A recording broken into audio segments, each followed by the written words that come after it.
নমস্কার বন্ধুরা, তোমরা সবাই কেমন আছো? আশা করি সবাই খুব ভালো আছো। আমিও খুব ভালো আছি। আমি শম্পা চলে এসেছি নতুন একটা ভিডিও নিয়ে। আজকে শেয়ার করব জন্মাষ্টমীর দিন আমার বাড়িতে গোপাল পুজোর কিছু সুন্দর মুহূর্ত। ভিডিওটা ভালো লাগলে অবশ্যই তোমরা একটা লাইক করে দিও। তো জন্মাষ্টমীর দিন প্রথমে দেখো সব বাড়ির কাজ সেরে স্নান টান করে এখানে আমার গোপাল ঠাকুরকে স্নান করিয়ে দিলাম। স্নান করানোর পরে গোপাল ঠাকুরের জন্য যে জামাটা নিয়ে এসেছিলাম সেটা পরিয়ে দিলাম। তারপর সুন্দর করে সাজিয়ে দিলাম। কেমন লাগছে আমার বাড়ির গোপু সোনাকে অবশ্যই কমেন্টে জানিও। তারপরে এদিকে পুজোর সব জোগাড় করে নিলাম, প্রদীপ সাজিয়ে ধূপ সব কিছু সাজিয়ে এইদিকে চলে এলাম। দেখো সবজি টবজি কাটাকুটি হচ্ছে, এদিকে তাল ছড়া নারকেল কোরানো সব রেডি হয়ে গিয়েছে। আর এইদিকে দেখো ঠাকুরের বাসনগুলো বের করে নিয়েছি, একটু মেজে নেব। আর এইদিকে নারকেল নাড়ু বানানো চলছে। তো একে একে এবার ঠাকুরের ভোগ বানাবো, তো সেটাই তোমাদের সাথে শেয়ার করছি। তোমাদের কার কার বাড়িতে জন্মাষ্টমীর পূজা হয়েছে অবশ্যই কমেন্টে জানি। তো এইদিকে দেখো সব সবজি কেটে ধুয়ে রাখা আছে। আর এইদিকে দেখো আমি লুচির জন্য ময়দা মেখে নিচ্ছি। তালের বড়া আর মালপোয়ারও ব্যাটারটা মাখা হয়ে গিয়েছে, সেটার ভিডিও ক্লিপটা নেওয়া হয়নি। তো এইদিকে নাড়ুও হয়ে গিয়েছে। আর এইদিকে দেখো লুচি ভাজা চলছে। তো বন্ধুরা দেখো ছোটোবেলা থেকে মাও পুজো করে, আর আমাদের বাড়ির সবাইয়ের বাড়িতেই গোপাল পূজা হয়, ভীষণ ভালো লাগে। অনেক বাড়ি বিয়ের আগেও পূজা করেছি আমি উপোস করে, তো বিয়ের পর তাই আমিও বাড়িতে গোপাল নিয়ে এসে পুজো করি।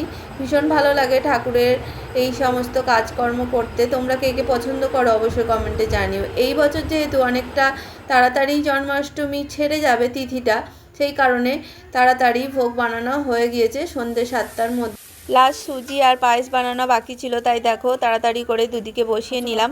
তো তখন 7:30 বেজে গিয়েছিল। তারপরে আমি রেডি হয়ে পুজোয় বসে যাব। তো সব গুছিয়ে বসতে বসতে দেখো 9টা বেজে গিয়েছিল, তাই তাড়াতাড়ি করছি যেহেতু 9:30টার মধ্যেই পুজোর তিথিটা ছেড়ে যাবে, সেই কারণে। তো আমি যেইভাবে পূজা করি সেইভাবে পূজা করে নিলাম, বিশেষ তেমন কোনো মন্ত্র জানি না। তো তারপরে প্রণাম টনাম করে ঠাকুরের আরতি করে একটু ব্রত কথাটা পড়ে নেব। তোমরা কে কীভাবে পূজা করলে আজকের দিনটা অবশ্যই কমেন্টে জানিও। আর ভিডিওটা ভালো লাগলে একটা লাইক করে দিও। তো দেখতেই পাচ্ছ পূজা টুজা করার পর আমি আরতি করে নিচ্ছি। প্রথমে ধূপ, তারপর প্রদীপ, তারপরে দীপ, পঞ্চপ্রদীপ সমস্ত জিনিস দিয়ে আরতি করে নিচ্ছি কৃষ্ণ ঠাকুরের নাম করে। প্রত্যেক বছর আমি এইভাবেই বাড়িতে পূজা করে থাকি। প্রথম এক বছর, যেই বছর প্রথম আমি গোপাল ঠাকুর নিয়ে এসেছিলাম সেই বছর ব্রাহ্মণ দিয়ে পুজো করেছিলাম। তারপর থেকে আমি নিজেই পুজো করে থাকি। তোমাদের কার কার বাড়িতে পূজা হলো অবশ্যই কমেন্টে জানিও। তো দেখতেই পাচ্ছ আরতি করে নিচ্ছি পঞ্চপ্রদীপ দিয়ে। আর এখানে যেহেতু জায়গাটা খুবই ছোট, একটু অসুবিধাই হয়। তো এখনও পর্যন্ত আমাদের কোনো ঠাকুর ঘর বা সিংহাসন কেনা হয়নি, এইভাবেই আমি পূজা করি। তো ঠাকুর চাইলে খুব তাড়াতাড়ি একটা সিংহাসন কেনার ইচ্ছা আছে। তো লাস্ট দেখো কর্পূরের আরতিটা করে নিচ্ছি। আর বেলুনটাও ফোলানো ছিল, তা আগেই আমরা সাজিয়ে নিয়েছি। তো কেমন লাগছে আমার গোপাল ঠাকুরকে অবশ্যই কমেন্টে জানিও। আর দেখো এইখানে ভোগগুলো এইভাবেই সাজিয়ে নিয়েছিলাম। তো যেইটুকু পেরেছি সেইটুকুই ঠাকুরের জন্য আমি ভোগ বানিয়েছি। আগে আরও অনেক রকম বানাতাম, এখন আর অতটা পারি না বানাতে। তো এইটুকু দিয়েই আমার গোপাল ঠাকুরের পুজোটা দিয়েছি।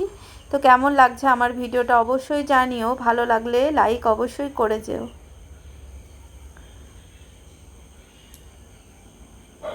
জন্মাষ্টমীর দিনটা এইভাবেই তো আমি পূজা করলাম। আর এইদিকে দেখো ছেলে বসেছে, আর আমি দেখো ব্রত কথাটা পড়ে নিচ্ছি। ব্রত কথাটা পড়া শেষ হলেই আমার পূজা সম্পন্ন হয়ে যাবে। তো আমার পূজাটা তোমাদের কেমন লাগলো অবশ্যই জানিও। ভালো লাগলে একটা লাইক করে যেও। বাই।